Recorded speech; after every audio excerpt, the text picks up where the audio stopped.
Let's talk the loot box phenomenon happening right now. Specifically, I want to go over the events that happened with Battlefront 2, Star Wars Battlefront 2 from EA. So, if you are uninitiated, Star Wars Battlefront 2 is coming out the end of the week, this Friday.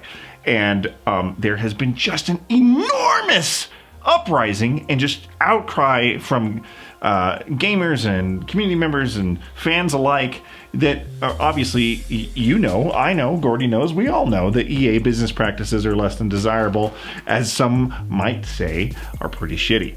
So, and that's no exception here with Star Wars Battlefront 2. We did think we were getting an awesome experience. We thought they listened to the fans and now shit's changing.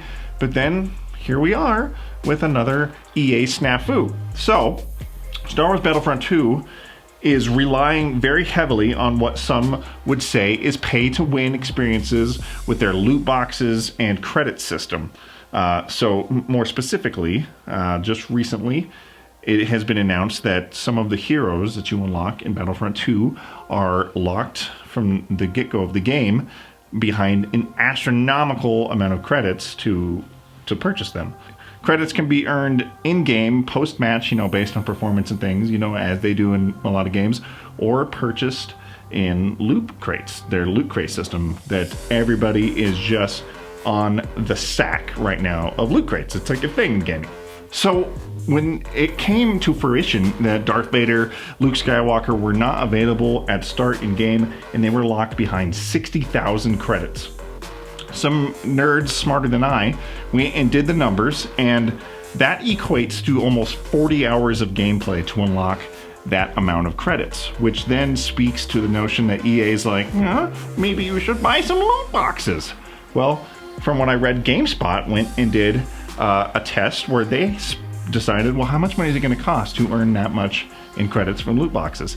And they had to spend $240 before they had enough credits, 60,000 credits, to purchase Darth Vader in a fucking Star Wars game. So, how crazy is that? So then, as you can imagine, the outcry was just bonkers. People were just busting through starships, with tearing off their shirts and strangling EA employees with their neckbeards. It was just like, wow! It was like a whole thing. And, I'm on Reddit. I'm a Reddit community member. And it was like witnessing internet history, because their response to this, EA's community manager, their response is the most downvoted post in all of Reddit history. At the time of filming this, it's over negative 550,000 downvotes. That's 550,000 people that said, nah, fuck all that. Okay? That's crazy. So then we were thinking, we're like, man, let's talk about this for a minute, because I'm actually really curious to kind of just see what you guys think, because I have a weird stance on loot crates. So I'm not opposed to them. I actually think that they're very, of course, they do tap into the thing in our heads that loves gambling so much. And of course, if you have an addictive personality, these things are very addictive. And I enjoy loot crates quite a bit. And I won't deny that I've spent some money on them, like in Overwatch and things like that. So we'll kind of dig into where I think the pros in loot boxes lie and where the cons lie. My first thing I want to point out to this is when they announced that there would be loot crates in Star Wars Battlefront 2, I was all for it. And I'll tell you why. Because they ditched the season pass. So Star Wars Battlefront 2 has they're like, hey, no more season pass. All future DLC will be free, including story-based missions, new heroes, maps, things like that. They're giving that all to us for free. And I was like, bravo, that's pretty cool.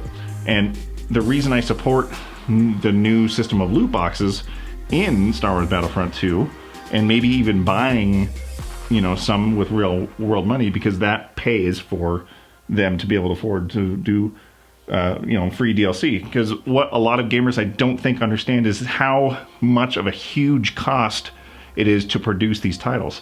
Hundreds of salaries and just weeks and hours of manpower for a $60 game. Well, in the day and age, gaming is very expensive, especially for studios to make these games. So I don't mind throwing a little bit of extra money towards the development of the games and making them better. So I support loot boxes. But with that said, there's a fine line to loot boxes being good and supporting development and just making it a fun, addictive experience, to becoming a pay-to-win situation that you find oh so common in mobile gaming. So mobile gaming is notorious for having free games to download, but you gotta pay for in-app purchases and all kinds of crap. And that's kind of how some games start to go now in our console generations. So let me give you a couple of examples of where I think that loot boxes are awesome. So Blizzard's Overwatch, I think, is a perfect example of how loot box systems should be. So they are purely cosmetic. They do not change the gameplay whatsoever. The loot boxes are there and feed back into development cycle any money you spend on them to give you new heroes, new maps, all new kinds of game modes. And they are purely cosmetic and addictive. Emotes, things like that, skins, things you can put on the wall. That's awesome and that's great because it feeds into the ecosystem and makes it a better experience and more fun for everyone.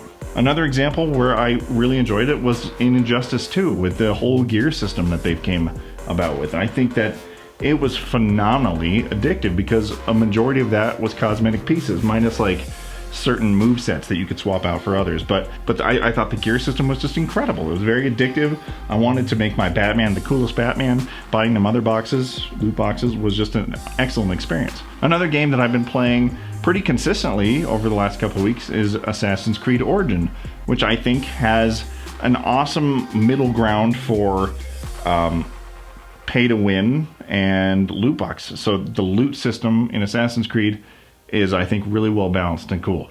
You can unlock a great deal, almost everything in game. A lot of the stuff is cosmetic. The weapons that you find within the game you're playing, you're earning them. It's as it should be. But then there's also in this section of it where you can buy what's called Helix credits, which will then translate into currency that you can buy stuff with that they call time savers, which I was like, at first when I saw it, I was really put off. I was like, time savers? You can buy like ability points to upgrade your guy, basically make it an easier experience to play through the game. Even though it's not a competitive game, it's just a single player experience, it was still there. And then I started like thinking about it and like, I was like, who's that geared towards? Like, what's the purpose of that? Time savers. And then I was thinking about guys like Jimmy Job Joe Blowfuck, who who work like 40, 50 hours a week, and they come home and they want to power up their Xbox or PS4 and they just want to play some games. And they're like, man, I don't want to grind. I just want to be super powerful and I want to go through and do the story.